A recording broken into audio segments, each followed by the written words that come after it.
नमस्कार भारत। नमस्कार हिंदुस्तान। व्यूवर्स, भले चंगे हैं आप, मुझे पता है। क्यों अभिषेक? बिल्कुल होने भी चाहिए।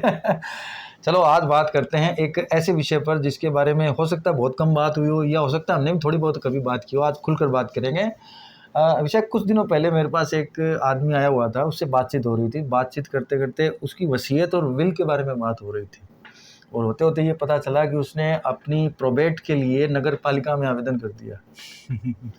अब बताओ, ये सवाल कितना इम्पोर्टेंट लगता है कि हमें व्यूअर्स को बताना चाहिए कि प्रोबेट कहाँ जाना है, क्या होता है, वगैरह वगैरह एंड सो ऑन। बिल्कुल दोस्तों, ये एक बहुत ही अच्छा और जानकारी बढ़ाने वाला टॉपिक है। प्रोबेट जो है वो किसी वसीयत से रिलेटेड होता है।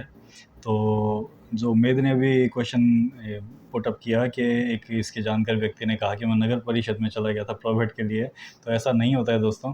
लीगली ये जो प्रोविज़न है ये मेंशन्ड है और उसके अंदर बाकायदा ये भी बताया हुआ है कि प्रोबेट कौन सा कोर्ट दे सकता है। भाई मुझे लगा कि इस पर एक वीडियो होना चाहिए, छोटा ही हो लेकिन होना चाहिए। दोस्तों, इस वीडियो को स्टार्ट करें उससे पहले अपन ये समझें कि वसीयत क्या है। तो वसीयत आप कोई भी समझ सकता है कि कोई भी व्यक्ति उसकी जो प्रॉपर्टी है सेल्फ एक्वायर्ड है या उसका जो शेयर है किसी प्रॉपर्टी में, उसकी वो वसीयत कर सकता है हिंदू के पर्पज से। अगर मोहम्मडन है तो उसके अंदर कुछ लिमिटेशन रेस्ट्रिक्शंस है कि वो अपने 1/3 शेयर से ज़्यादा का जो विल है वो नहीं कर सकता। तो अपन एक जनरल बात करें कि वसीयत कर सकता है कोई भी व्यक्ति जो उसकी सेल्फ एक्वायर्ड प्रॉपर्टी है या जो उसको मिली भी है पुश्तैनी, उसमें जो उसका शेयर है उस हद तक वो विल कर सकता है। विल बना लेने मात्र से क्या विल सही है और विल के आधार पे सब कुछ हो सकता है, या इसका जो प्रमाणीकरण है, इसका जो अटेस्टेशन है वो आवश्यक है? मतलब फर्दर कोई कार्रवाई करनी है, प्रोसीडिंग करनी है, ऐसा। वैसे विल के बारे में हमने एक डिटेल्ड वीडियो बनाया हुआ है, पहले है, हमारे व्यूअर्स ने देखा भी होगा। जिन्होंने नहीं देखा पीछे मूव करके देख सकते हैं। तो बिल्कुल दोस्तों, जो वसीयत है, विल है, वो अपने आप में एक पूर्ण डॉक्यूमेंट है। अपना जो इंडिया है वो बहुत बड़ा देश है, उसके अंदर अलग अलग स्टेट्स के अंदर इसकी अलग अलग स्थिति है। विल जो है वो राजस्थान की बात करें तो राजस्थान के अंदर किसी व्यक्ति द्वारा विल बना लेने मात्र से वो सफिशिएंट डॉक्यूमेंट बन जाता है, और उस डॉक्यूमेंट के आधार पे वो प्रॉपर्टी जिसको भी मिलती है विल में, वो उसका आगे एलिनेशन भी कर सकता है, उसको ट्रांसफ़र भी कर सकता है, उसको यूज़ भी कर सकता है, उसमें कहीं कोई आपत्ति नहीं है। पर कई स्टेट ऐसे हैं इंडिया के अंदर जहाँ पे सिर्फ विल बना लेना सफिशिएंट नहीं होता दोस्तों। जैसे वेस्ट बंगाल है और स्टेट्स हैं, उसके अंदर क्या है, विल बनने के बाद में उसका कोर्ट से अटेस्टेशन करवाया जाना, प्रमाणीकरण करवाया जाना ज़रूरी होता है, जिसे ही अपन कहते हैं प्रोबेट लेना।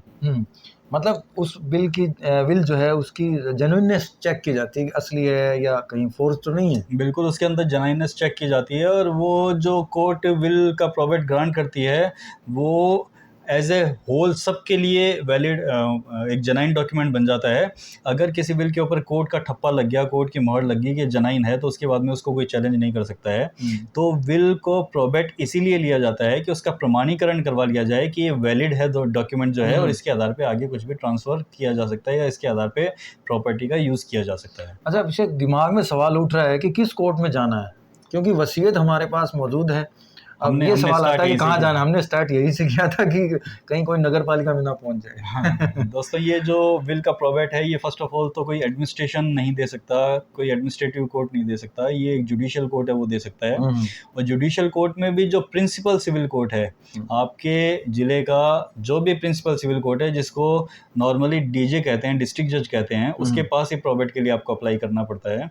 और प्रोबेट में आपको उस व्यक्ति के सभी वारिस हैं उनको पक्षकार बनाना पड़ता है, और एक सर्वसाधारण जो है इन पब्लिक जो है उसको पार्टी बनाना पड़ता है कि कोई किसी को इस प्रोबेट से रिलेटेड कोई आपत्ति हो तो बता दे।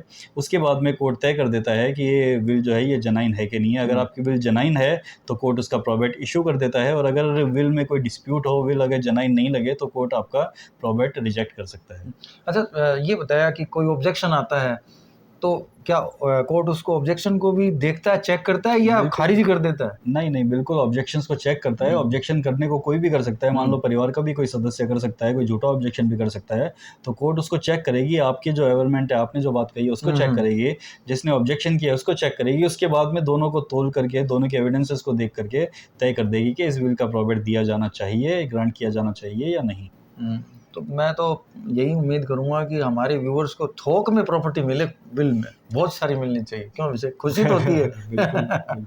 लेकिन जो इसके लिए एसेंशियल कानूनी कार्रवाई वो ज़रूर की जानी चाहिए, जो विल बना रहा है उसे भी करनी चाहिए और जिनको विल मिली है उनको भी करनी चाहिए।